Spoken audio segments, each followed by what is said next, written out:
morning everybody and welcome to the GSM's Pride. It's a little snowy outside, it's really slippy, so it's a little treacherous getting to work, but we're going to do it either way. So what we're going to do this week is, it is officially a year since I started doing the vlog, which I'm really proud of. So we're going to go through and do a little bit of catching up and seeing what we have done over the past year, checking out some of the best bits. So check that out and I'll see you all in a bit.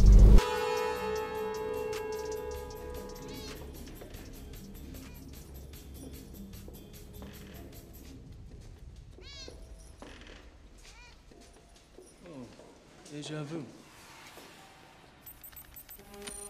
What did you just say? Nothing, just had a little deja vu.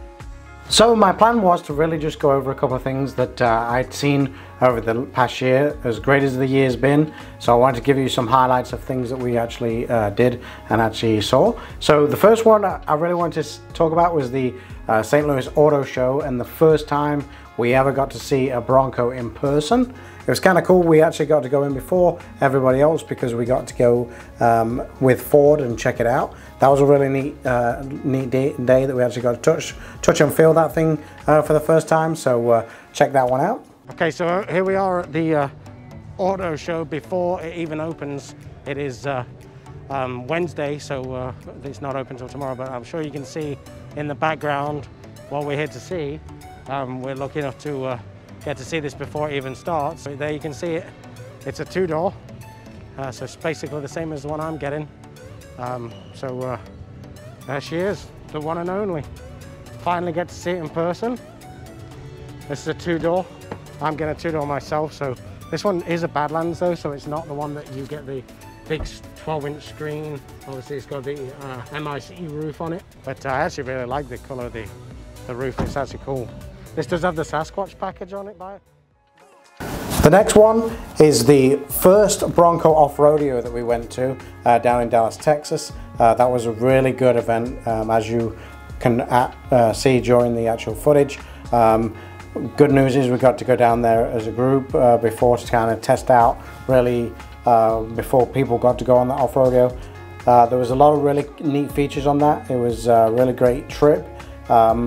But realistically, the best part about that whole event was to actually get to touch, feel, drive, and really experience what the Bronco was designed to do. And then also the Bronco Sport, which was surprising to most of us, so check that one out. Bronco Sport was about 75 minutes on the trails, testing it out, which I'm going to be honest with you, absolutely blew me away. We got to drive it fast, up hills, you know, do all kinds of different maneuvers on it. Which was really cool. The Bronco Sport far exceeds the capability that anybody expected it to.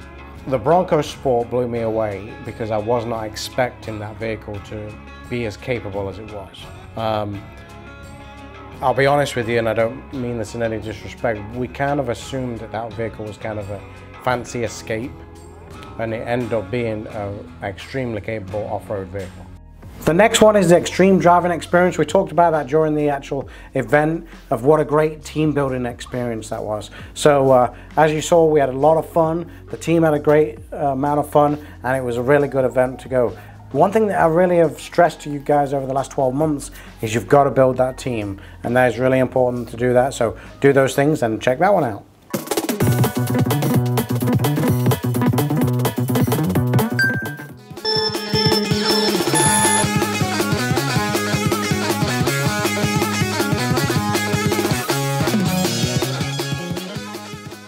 The next clip is all about the Ford event down in Texas, what they call the Grassroots. You know, that was kind of a really cool event for us. Corey and I got to go down there and experience our first Grassroots event. You know, there was a couple of things that was kind of different to what I really thought there was going to be down there. Obviously all the booths and all the, I guess, selling of their products was not something that I really expected. It was really cool to actually get to see the Bronco Raptor for the first time, and also the Lightning. So they were my favorite parts about that specific trip. What we've learned is that really nothing's changed since then. Still got a lot of progression going on with Ford. Obviously we got a lot of chip issues and stuff like that, so that's really put them back. But either way, check that one out.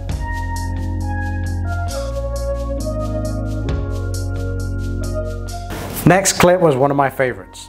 Obviously the second Bronco off-rodeo in Vegas, not Texas, in Vegas. I got to take my wife with me, which was awesome. Some of the great moments in that was really going up the elevation that we did. I really enjoyed the elevation and having to figure out how to get up a mountain like that. The differences between those two events was really it was really the fact of the mountain that you were going up the side. Now, we did have a kind of a rough time with the weather, but other than that, it was just a little bit of a different experience based upon the elevations that we went up. All right, guys, we've actually reached our first technical part of trail. We're actually going to be taking the red arrow to the right. Once you come up to a convoy procedure, like Eric said, we're going to follow. This starts to get pretty technical pretty quickly. Now, line choice, tire placement, and your speed all is factors here, so we're going to take it nice and slow. We will start to use those hero switches and those goat modes as we need them. This one showed me more limits with the vehicle because it was more treacherous, it was more technical, and you really had to pay attention to what the car is capable of, because if you made a mistake, it was a lot more devastating than if you made a mistake in Austin. Okay, you went off the track, who cares? If you went off the track here, you potentially could die. And to say I'm happy with my Bronco would be an understatement. For sure, I'm definitely happy with my Bronco. Obviously everyone's seen it, and you've seen the clips of it, so I can't say anymore. I love my Bronco. The next clip is the Vegas SEMA trip. You know, that was a real tough time, and when I say tough time, it was a phenomenal experience, don't get me wrong, but it was just, we should have scheduled that better. Doing basically the whole event in a day realistically was what we did. I learned that I would never do that again. I would definitely, if I went back, I would definitely go and take some time and go through different holes in different days. A couple of things that I really learned from that trip is that if you're going to go down the accessory road, you need to go all in. There is no dipping your toe in. You've got to go all in on the accessories. So check out that footage. So here we are at SEMA. We're outside at Ford out front. I think the drift team for the RTRs, Mustangs, are about to come out, so that's going to be fun. We'll get plenty of footage of that. But if you ever get a chance to come out to SEMA, I'd recommend it. It's a lot of walking. Be prepared. It's not like you can just walk around for 5 minutes. I think, Zach, what we hit like 10% of it maybe? Yeah, I would say 10–15% of it. It's pretty crazy. But there's some really cool stuff here. A lot of cool cars, a lot of cool merchandise to get, and obviously accessories and upfits and stuff like that. So come check it out. But we're having a great time. Sun's out, 80 degrees in November, not bad in Vegas. And we'll see what happens with these boys.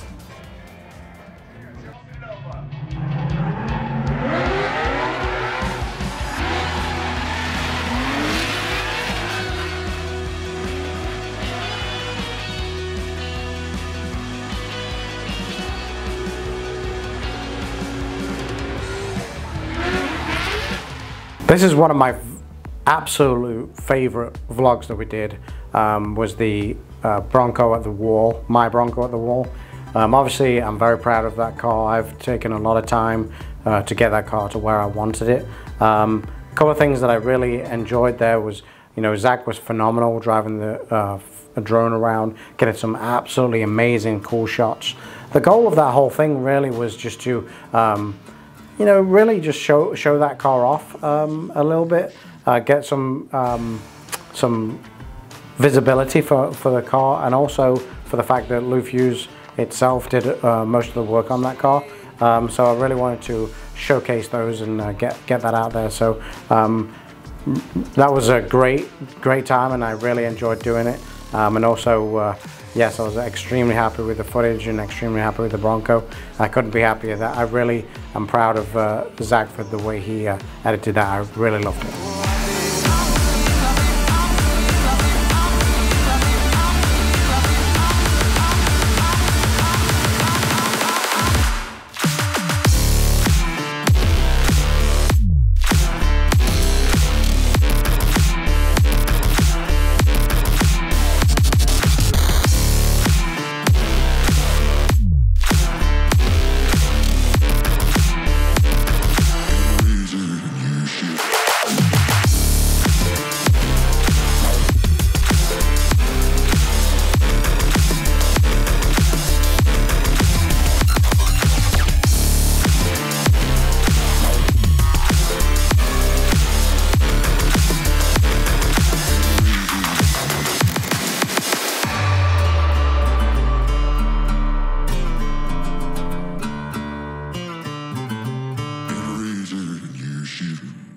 So obviously the spotlights have been coming out.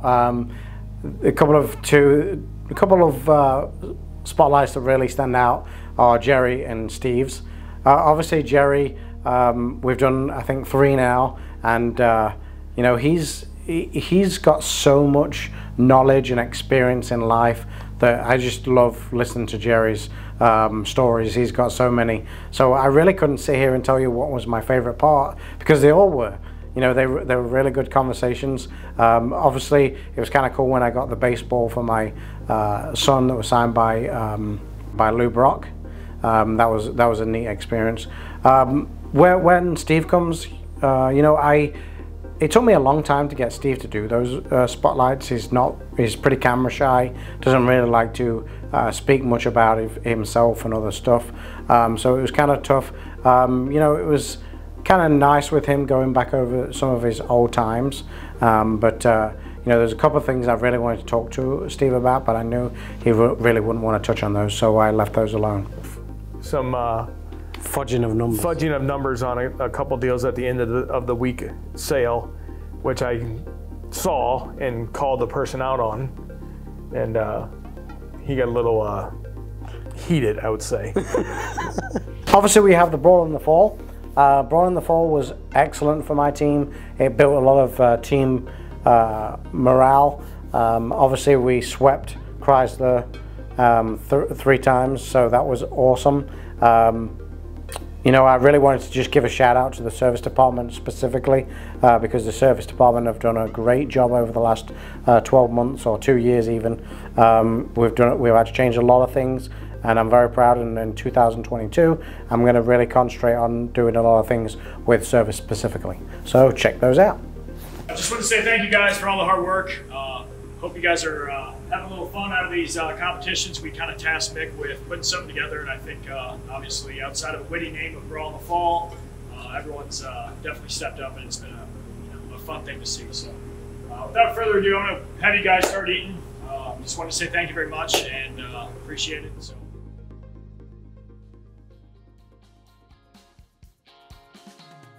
So that's it. I hope you enjoyed the vlog this week. Like I said, it was really just going to be a little bit of a recap and some highlights of some things that we did in 2021. We're officially in for another year, so we've got a lot to come in 2022. As always, I'm going to put up a link to a video up on this side. On this side, we're going to put up a link to the subscription to my page. Up in the top corner there, we're going to put up a link for the Lou Fuse Forward page. As always, hit that post notification button, like the video, like the page, comment, subscribe, do all the things that you need to do, and I'll see you all next week.